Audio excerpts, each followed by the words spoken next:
Personnalité.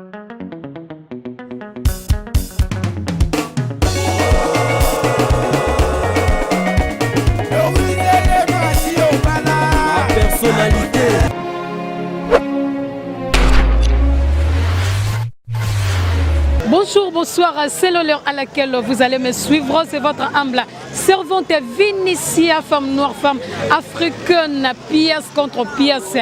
Cette fois-ci, Tolobi na kati ya rubrique ya sika que demande les peuples pour Nabino bande konabiso ba diaspora. En tout cas, to créer rubrique ya sika, boye babo mesana bo s'abonner. Le plus en plus bo banda ko s'abonner, boko sa ba découverte ya kitoko parce que to rotambola presque na ba commune nyonso pona koebisa na bino population congolaise azali na bosenga ya nini.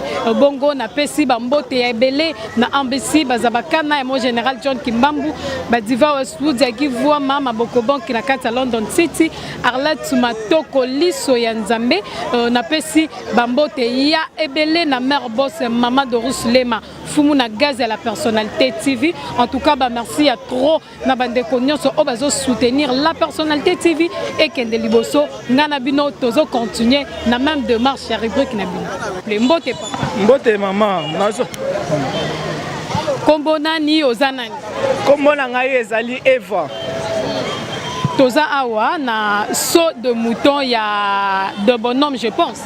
Oui toza de bonhomme.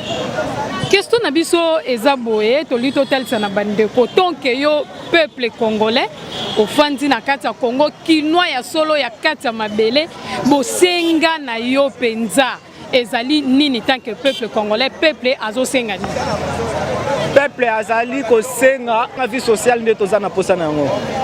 Vie sociale neti nini faut beta penza masolo vie sociale neti na posa ya biloko ya kolia toza na posa misala toza na posa pe na ba transport ezala facile bato ba mona na transport mona na déjà ndeza pono car na bosenga ya peuple to mona ki ke saut de mouton et salami siko ndenge saut de mouton et salami pona bino ba wewa ba chauffeur est-ce que suffire nango pona bino to bozana bosenga eloko mususu toza pe na posa eloko mususu eloko neti parce que biso déjà saut de mouton toza na posa basa la biso route secondaire nde toza posa na yango. Route secondaire yango ezwa côté nini eketi wapi po embouteillage na kati ya Kingasani esila raté ezaka chaque jour na nzela Kingasani oyo batu ba obima bazo déclarer batu bazo zonga bazo déclarer route secondaire yango eza précisément côté banzela ese belé toza nzela oyo ebimi de la paix eke nzela de la paix papa matete eketi nzili brasserie eke kuna ba créer nzela mususu eza kuna. Ok, merci vraiment bandeko balandi na sur wana boyoki bosenga ya moko ya bawewa na kati ya la personnalité TV na question na biso ya que demande le peuple. Donc tozo koba tozo solola bandeko na biso boye barape ba vie sociale ya bandeko na bino pe bosenga la bango. Mbote papa. Mbote mama. Pesa biso kombo na yo. Kombo na nga papa Barthélémy. Zomono za maniema ya solo. Naza maniema ya solo puisque na Congo musala mususu ezalaka te tozoyekolaka musala moto ke papa ozoyekola no musala moto ndeka balobaka nyonso musala so métier ezalaka te quoi question na biso ezaboye papa donc yo peuple congolais na kati ya Congo kinois ya solo penza bosenga na yo eza nini.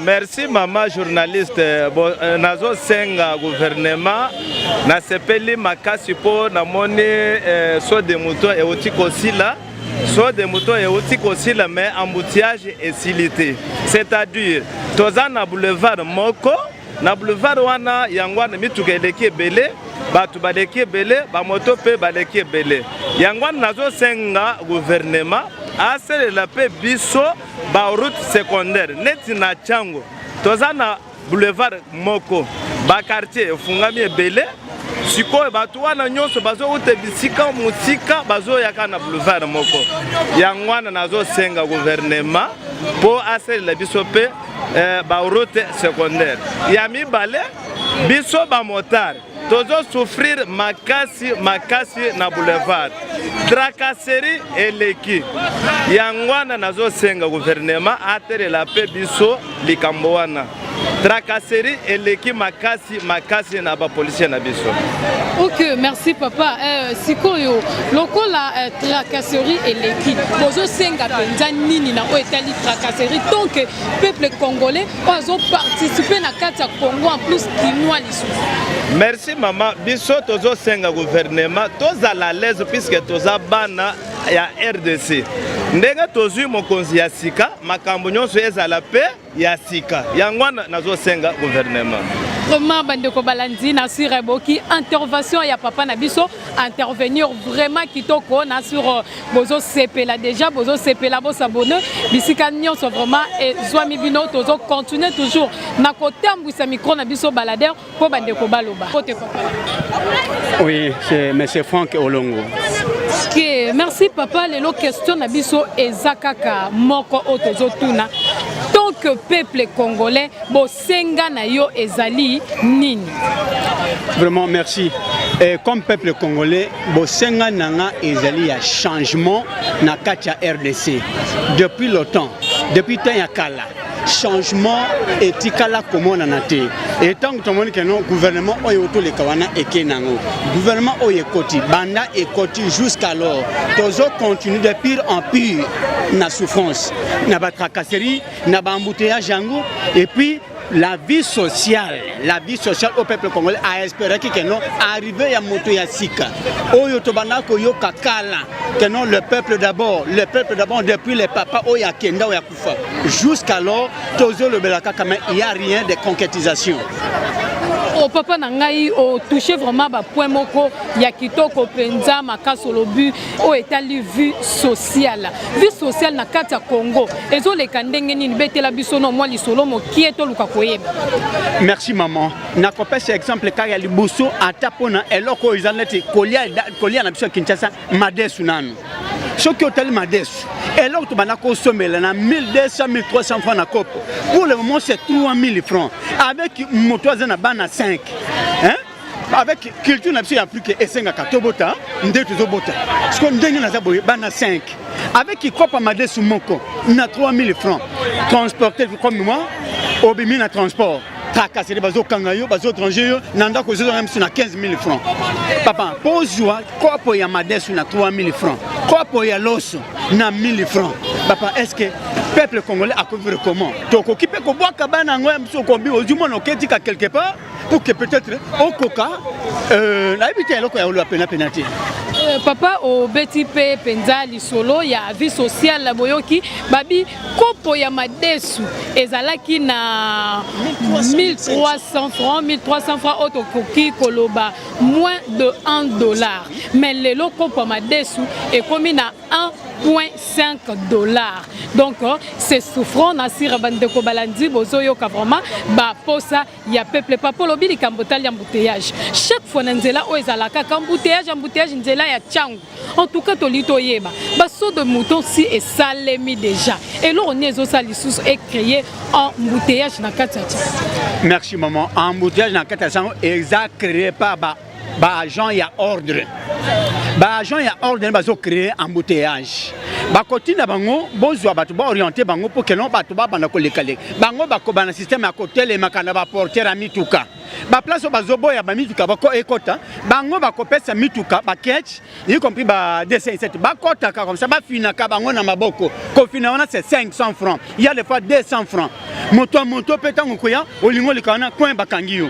Wazan droit ko lekate. Donc ba créateur ya ba embouteillage eza ba agent de l'ordre. PSR plus la police auto comme moment nzela ezala oya souciate nyonso atika souciate akoma na prince mbokelengi papa na nyonso wana lobi en tout cas ko pona yo et bosenga na yo eza nini na nyonso bosenga nanga eza boye maman chef de l'état tangwaye a lobi na biso ke non changement ezokota to bandi komona muke changement na ba na justice justement to moni quelques personnalités hautes bazaki ba intouchable baza touché baza na makala.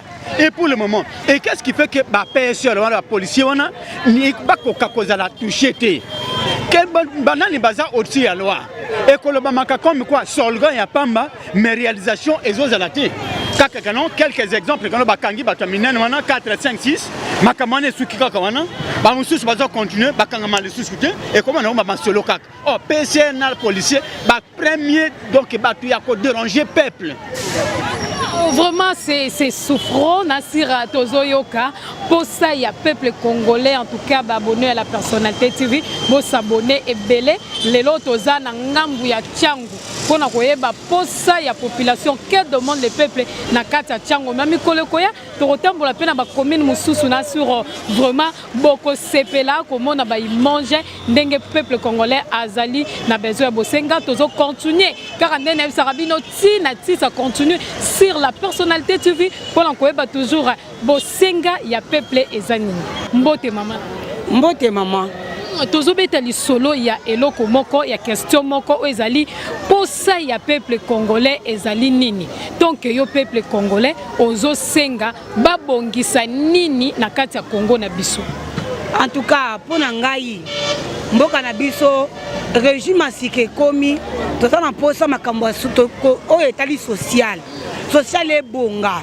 et vendisa mabiloko ezoma tozo teka toza ko se retrouver te ozo mona ke ozo somba neti na teka ka ballon ozo somba ballon na dollar là ozo teka na franc po somba sous dollar oke bandela o mona ke ezo pesa koko so makasi nazo senga ba konzi batalela biso likambo ya social dollar emeka quand même ko kita et ko faciliter biso na musala tozo sala c'est juste ça. Dollar ango ezo mata obipino bosomba biloko na dollar est commis na 20 000 francs donc 10 dollars eza na 20 000 francs siko bozo salaka ndenge nini penza pona komeka ko lité ko somba lisusu biloko toujours na cadre ya vie sociale o meka ko survivre bozo sali yaya eza pasi soki na betelo lisolo donc tokotanisa awa tozo bundana ozo teka ozo bundana kana mayele kaka yake nzamba pesa biso poto bika kaka tobikisa pe bana mais eza passe bataille biso likambo dollar tozo souffrir makasi tango tozo teka po kangisa 20 000 francs siko kangisa 20 000 parfois sombi ballon ata ya 100 po komisa 200 000 francs en tout cas eza passe makasi na passe eza na mboka bato bazo senga ba prime ko boy mayo boy la bango eza te donc bataille biso likambo social surtout likambo dollar wana pena na obeta sete po ele lisabiso fort ezo nyonga biso mabe. Merci ndeko ba diaspora nebi ke bozaki ebele bozape ebele bozo koba toujours kolanda rubrique na bino sika ya que demande les peuples car ande nebi sarabino biso ti na ti en tout cas lelo tozawa na kati ya Tchangu ti na ti tozotambo que yo peuple congolais oza na bosenga ya nini neti ngai Jérémy na posa te basaelanga o ba immeuble o nde bakenda kosamisa na bango na parlement. Nous avons pas besoin de ça. Nous avons besoin de social, c'est la vie sociale. Bakenda kota ma bumu na bango. Bataka social na biso 1.1 traînant na bila olobate. Social na biso barota lengo neti nini barota côté nini bako simba côté nini bazon ça parce que soto lobby social ezali en vrague d'autres sangisi. Maintenant yo betano li solo social olingi ba simba côté nini pona yo. Donc pona ngai social ngana la na Brazzaville. Social na Brazzaville, banana na libumu. Tant on banana libumu après avoir kosimba libumu, tama makamususu, excusez un peu o biloko boye, o mbisi boye na toi na poisson na biso, na kati bibale na biso moko. Mais bateau de pêche za la raté. Mais bakendara na Assemblée nationale wana na ba veste belé. Il ne fait rien. Balingaka ba mensonge bato bakosaka bato wana musala na bango te musala salama chef de l'état Fati Beton akipe na mabumu ya bato esili. En tout cas na sur boyoki ndeko na biso alobi bibale ya kopia kolobela mbisi ezali donc pona bibale ba fleuve eza ebele pona ko pêcher mbisi mais ba bateau de pêche exacté donc pona ya sengi en tout cas bota likambo bateau de pêche vraiment tozo continuer na papa na biso mususu azali pene mbote mama tozaka na question na biso moko que demande les peuples azo senga nini bo senga vraiment ya peuple congolais ezali nini tant que yo peuple congolais ya solo kinoa lisusu to bakisela yo osenga penza nini na o etali vie ya congolais. Bon, pona ngai na lobi boye ville ya Kinshasa ekomi salite. D'abord ba supprimer ba compagnie ya ba papier na ba bouteille ya milangi wana ya plastique balongolango na mboko yango nde sala salite na mboka. Deuxièmement na sengi na gouvernement na président bakitisa dollar eboma mboka eza mone na biso te. Dollar emata kaka biloko emata baluka bakitisa dollar et puis na biloko akolia peuple a souffrir na mboka na ye. Na lobi susu pona likamba 21h biso bato komi kobanga pona kotambola na mboka na biso tokomi net ba étranger otambola boye omona boye ba 21h bakangi yo baleyo mbongo nyonso oza na poche bamiyibi bapolisier bateli biso ba ujana balongola bango banyokola biso yango wana kani loba na za nango toki olobi 21h yango eza nini eza heure lokwa ba heure nyonso na mboka na biso tokotambola ndenge tolingi toza ba peuple congolais toza ba étranger te ndenge tolingi kotambola ezala ba 0h 1h fo totambola balongola heure ya 21h yango eza nini eza eloko nini toyebi te nini bazoluka na 21h wana nga na oyoka babi eza couvre-feu donc c'est que 21h moto atambola sute nga na tuni mpona nini mpona oyeba te couvre-feu elakisi nini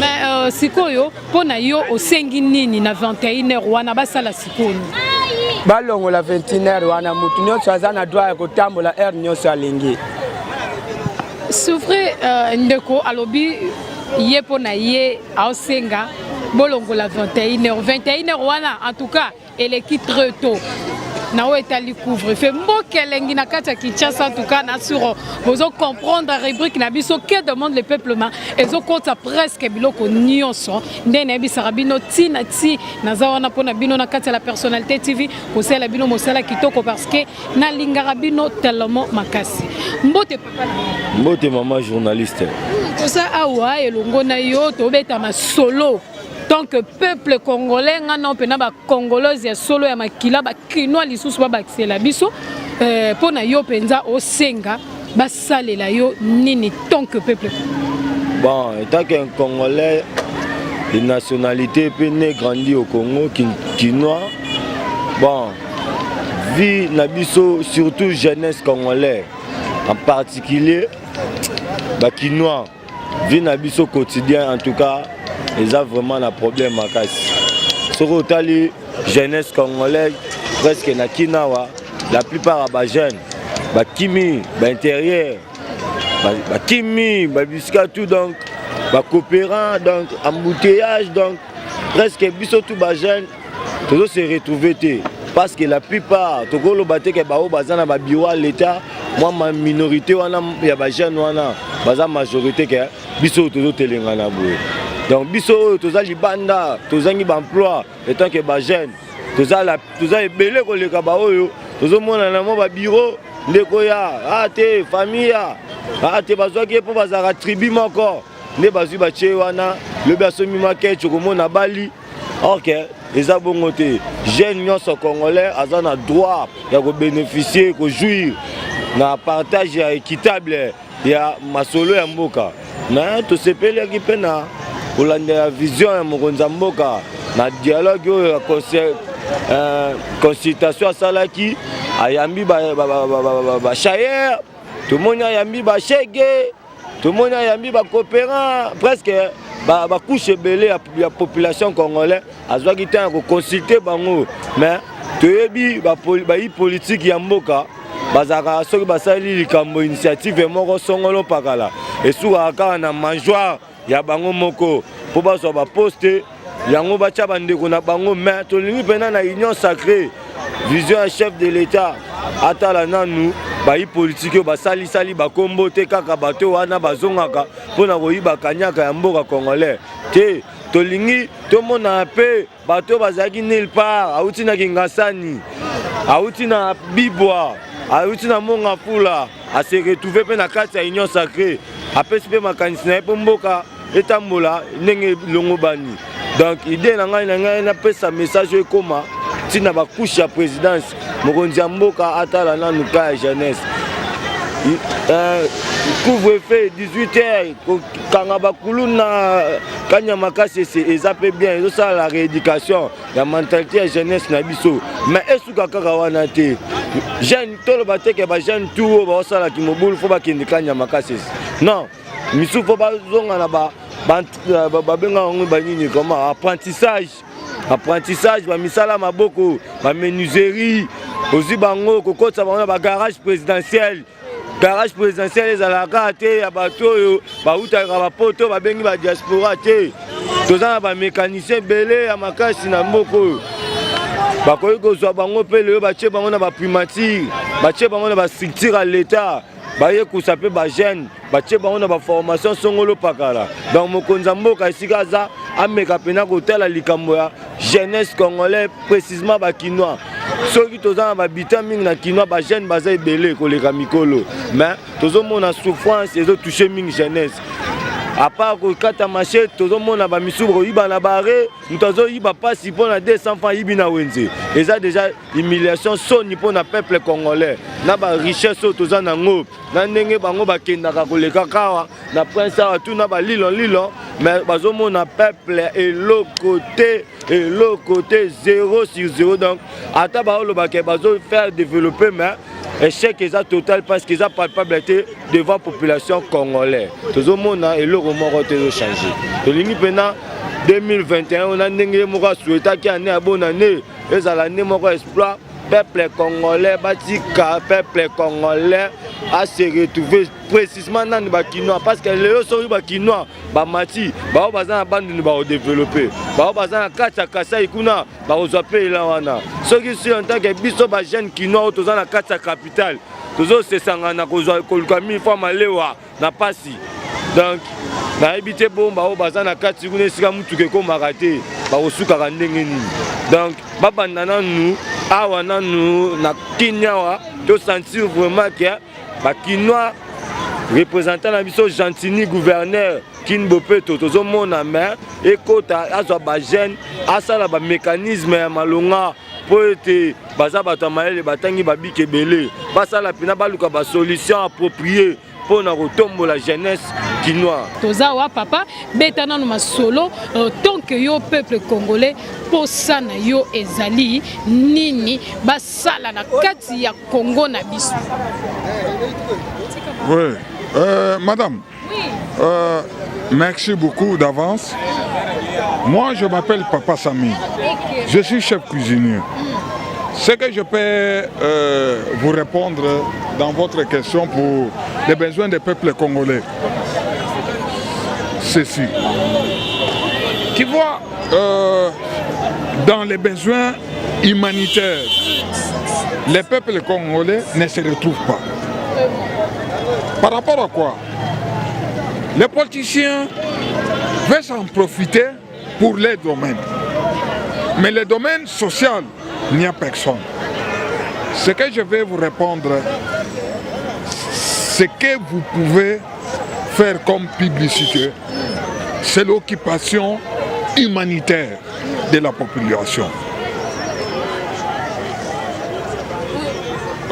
Excusez papa, tokoki koyeba préoccupation humanitaire yango ezani nyobete la biso pe moi lisolo to yeba après tant to kosala liso rubrique mususu to bete yango penza lisolo entre nous na kati ya plateau na biso. Préoccupation humanitaire, c'est du point de vue social.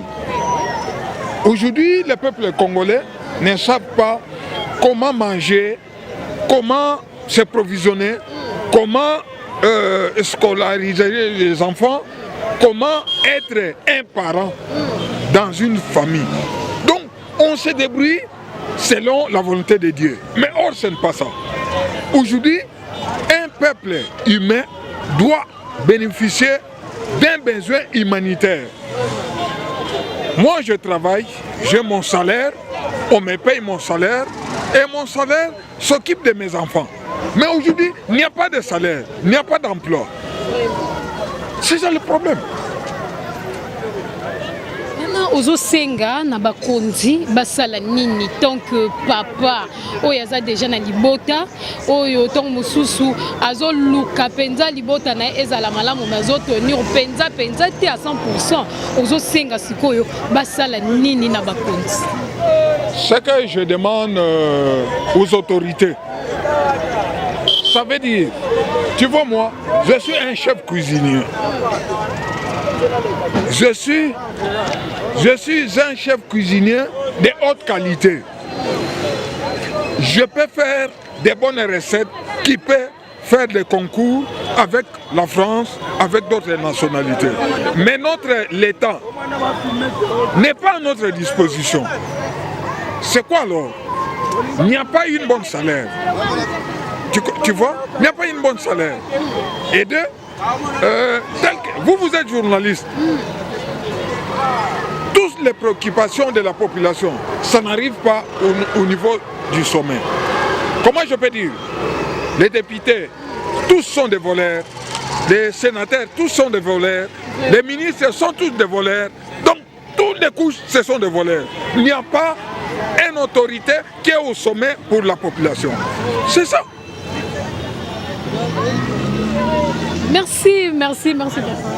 Merci Nabino Nasuro Boyoki papa lolenge auti koebisa na biso vraiment rubrique oyo to sali yango po esala Nabino bande ko ba diaspora boye barape bo senga ya population congolaise vraiment surtout jeunesse congolaise en tout cas Nasuro Boyoki baleli vraiment c'est souffrant comment bazali ko vivre merci ya trop na bande ko nyonso o balingaki ko participer na kata rubrique na biso mokona lelo peuple azali ko senga nini. Merci à trop na caméraman ingénieur caméraman Metintima azalaki wana na sima caméra to tambolaki pona ko zwa bilili ya kitoko. Merci na ambisi bazabakana ya mo général John Kimbambo badiva Westwood ya givua mama boko bank na kata London City Arlette Matoko Liswanzambe sans oublier mère Bosse Mama Doris Le Mafumu na gaz. Moi si ya motema malamu toujours na kati la personnalité TV en tout cas biso na bino ti na ti bon mais ça na vraiment na rubrique na bino ya sika auto côté libino toko komonana na mikolo ezali koya.